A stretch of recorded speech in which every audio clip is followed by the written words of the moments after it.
So we did not meet on Tinder. We did not meet on Plenty of Fish or any of those other dating websites that us lesbians tend to frequent. And it definitely wasn't one of those situations of, oh, girl, you gay? Girl, I know somebody that knows somebody that knows somebody that's gay. Let me hook y'all up. It definitely was not that situation either. My wife and I met because we were dating the same thought at the same time. Y'all ready for this tea? This ain't tea though.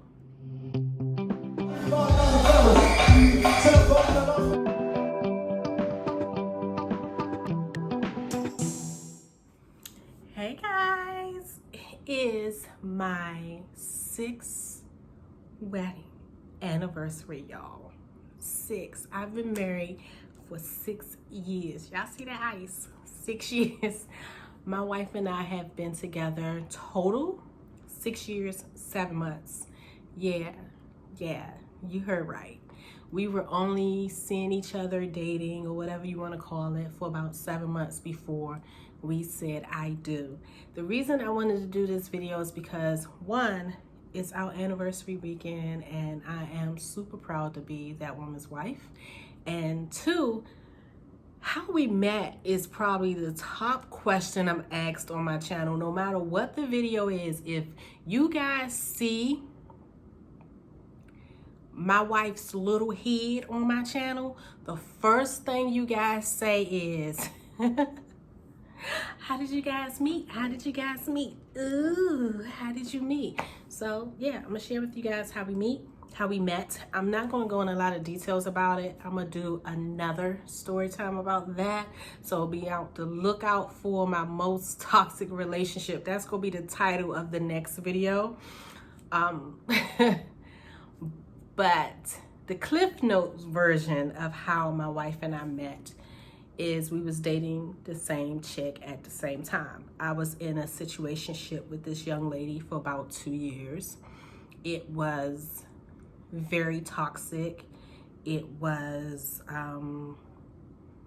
very violent. It was very manipulating. It was a hot mess, and I don't have a lot of regrets in my life, but that probably would be the #1 regret I have, if not the only regret I have, was her. And it started off as a friendship, and somehow we ended up in a relationship. And people think I'm crazy when I say that. We never had a conversation about being in a relationship. At the time, I was still in the closet. All of my friends and the people closest to me knew I was bisexual, but my family did not know. My mom knew because I came out to her when I was like 15. It was not the best response at all. I think I did a video about my mother's reaction to me telling her, and ever since I was 15 and received that reaction from my mom, I just never said anything else. So I was in the closet, and not only was I in the closet, but I had just got out of a situation with this guy where we were dating, hanging, chilling, banging, contemplating, or whatever you want to call what we had, for a few years. And he literally, like a couple of months before I met her, sat me down on the couch and said, hey, I got this girl pregnant. So I wasn't in a space where I was ready to fully receive a relationship, and I wasn't at a place where I was going to be able to give a lot of myself to the relationship. So it was definitely not a situation of us being together. I found out me and her was in a relationship. We were sitting on the couch one night watching a movie, and somebody called her on her phone, and she answered it, and I guess they asked her where she's at, and she was like, oh, I'm at my girlfriend's house. And when she said that, my head went like,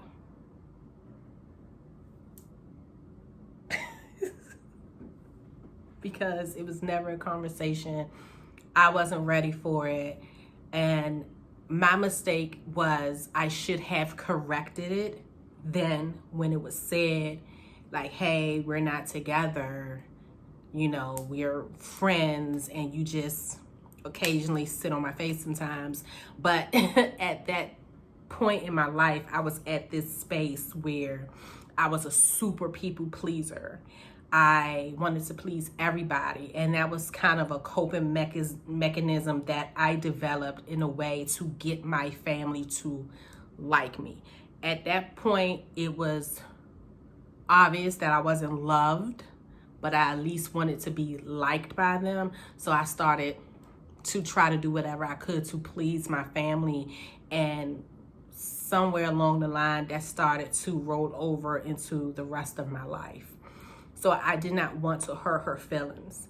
So that was my mistake, because had I said, hey, hold up, girl, hold up, sis, we ain't together, that probably would have changed the scope of everything that happened in that situation. So I just went along with it. And hey, I'm in a relationship. That's how it was. And I have to admit that for maybe the first year, it was good. And I was appreciative of it. It was my first relationship with a woman. I've been sexual with women for years. For years.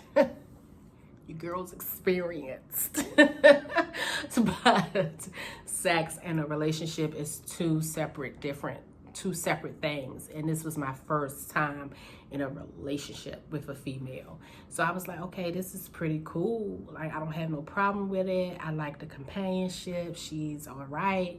And then out of nowhere, everything changed. I'm not gonna go into the changes and stuff in this video. Maybe I'll do a story time about a toxic relationship and go into more detail. But for this video, something happened and it changed. Around that time, not only was she living with me, but I also had one of my close, super close friends living with me too. And in the midst of everything's changing, one of the main things that was changing was she was cheating. She wasn't just cheating on me with one person, she was cheating on me with 5. One of her childhood friends, another childhood friend of hers that she told me was gay, her coworker, my homegirl who was living with me at the time, and my now wife. And when I found out, and when my wife Tiffany found out that we were dating the same girl, the both of us tried to break up with her. And the person was one of those people who you can't break up. Like, no, this is not happening.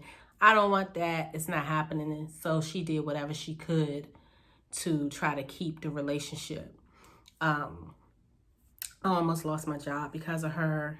She wrote fraudulent letters to my job, telling them I was leaking employee files. She attacked me in my house with a metal candlestick that I had hanging on my wall because I wanted to break up with her. Like, girl, do you? Leave me alone. Deuces. And what ultimately ended up happening is she ended up making a foul police report against me, saying I tried to kill her and her unborn child with a machete. 1, I don't own a machete. 2, at the time, I didn't even know what the fuck a machete was. 3, bitch, you gay, pregnant, what? Huh? 4, she wasn't pregnant, the bitch was on her period at the time. I end up staying in jail for 2.5 days. I had a $100,000 bond, and that bond was dropped to $50,000, all over a lie. So over the next 6 months to a year, I was going through challenges with her, of her trying to destroy my life because I didn't want her. My wife was going through challenges with her because she didn't want to be with her, and she was destroying her life. It was just a big hot ass mess. And typically in situations like that, women are always mad at the other woman and instead of being angry at the person that they were with. For whatever reason, we were never angry at each other. I never had an issue with her. She never had an issue with me. The situation became so toxic and violent, and the shit became a lifetime. Now, I can't even, this wouldn't even make the Lifetime channel. The BS became an episode of Power. You know how all of y'all like Power? Y'all be into the TV like, oh my God. That's how bad the situation got. Like, if it was a show, the shit would be on Stars, okay? It was horrible. So it became a situation where we started to look out for each other, like, hey girl, you all right? Like, we'll send a text message, you all right? Or she'll send me a message on Facebook, you good? It was kind of like we wanted to make sure the both of us was okay. It was like a weird friendship without knowing we friends, because we both fucking the same thought, so technically we should be enemies. It was a big mess. And then one day something happened, and girl was basically caught up on everything, all of her lies, all of her foolery, all of her BS. And we were able to approach her together and ended it together, and it was done. And I was just like, oh my God, girl, I think we need a drink. And she was like, hell yeah, I need a drink. And I was like, all right, we gonna go get drinks tomorrow. And we was like, all right, bet. I don't know if she thought I was serious, but I was. We needed drinks. And it wasn't a situation of, oh girl, I want to take you out for drinks because you fine. Like, it wasn't that type of situation, because honestly, my wife is the complete opposite of anybody I ever went for. She's the very first dominant woman I've ever been with. She's the very first dominant woman that I've ever looked at and wanted. Like, she's probably the sexiest woman to me, but I never looked at dominant women in that way prior to my wife. My eyes always only went towards feminine women, so it wasn't that type of situation.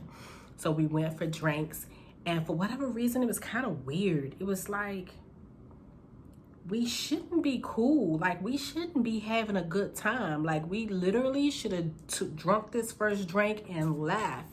But it felt like, I don't know, it felt like we knew each other our whole life. It was like two friends just meshing back and forth. We spent the whole evening drinking. We ate some food. We was talking about life. We was talking about experiences. We was talking about things we wanted to do in life, goals we had. We was talking about the people in the lounge. It was a great time, and at no point in time did either of us mention her. It was just so much fun. So we got up from the table. At least I did, thinking, I'm gonna hang out with her again. Like, she dope as shit. Like, I don't know what the fuck was her issue, but I would have left me for her. She cool as shit. Like, we gonna hang out. Like, we gonna go to the strip club and get some bitches together or something. Like, that's what I thought. I thought we were gonna be homies. So when we left the place, I dropped her off. I had to use the bathroom. She had to use the bathroom. She's so sweet. She let me use the bathroom first. When I came out, I tried to leave. She sat me down in a chair, and it was on and popping. It was on and popping in a little, I'm gonna say like a dining room chair kind of thing. And from that moment on, we were inseparable. And yeah, after that, I'm gonna say a couple of weeks later, maybe 2 weeks later, I had my very first fertility related surgery. And at the very last minute, my family backed out. I needed a ride. I needed a ride there. I needed a ride home. I needed somebody to be there, you know, the days after, to make sure my daughter went to school. My sister and my mom promised they would do it, and literally 11 o'clock that night, they backed out. And I had to be at the hospital at 6, and I'm crying, and I rolled over because she was at my house. She was like, what you crying for? I'm going to take you. The whole time I'm going off on my family for fucking me over again. She was on the other side of the room texting her boss saying, hey, I gotta take my girl to her surgery in the morning. I'm gonna need a few days off. And it was literally that moment I knew she was my person. And she's been my person ever since then. Like, even before then, I didn't know what it was exactly, but feelings was developing in a way that I've never experienced before. But the fact that she was there for me in that way when no one else would, that meant everything to me. And we've literally been inseparable ever since then. My surgery was January 15th. She moved in with me February something of that year. We made it official. We were officially dating February 27th. Sometime in March, we was like, you know what? We should get married. That's how it went. We should get married. It wasn't no proposal like, let me get on my knee, let me do something extravagant. No, it was like, we should get married. And each day we started talking about it more and more and more. And then one day in April, she picked me up from work, and when I put my hand on her leg, because I always have to touch her while she's driving, when I put my hand on her leg, she slid this pretty ass engagement ring on my finger, and we got married that August, and the rest is history. So that's how we met. Everybody is like, how you met, girl? How you met, girl? We have a beautiful love that was created and built on fuckery. That's the best way to announce it. Well, describe it. My words is all bubbled up together because I'm drinking some pineapple Paul Masson. And I know it's still daytime, judge yourself, but it's my anniversary weekend, so I plan on being drunk the whole weekend. Judge yourself. But that's how we met. I hope you enjoyed it. And yeah, that's it. I'm going to try to get my wife on camera, give her version. It's going to be the same thing, but I promise you it'll probably be more comical. But until next time, bye guys.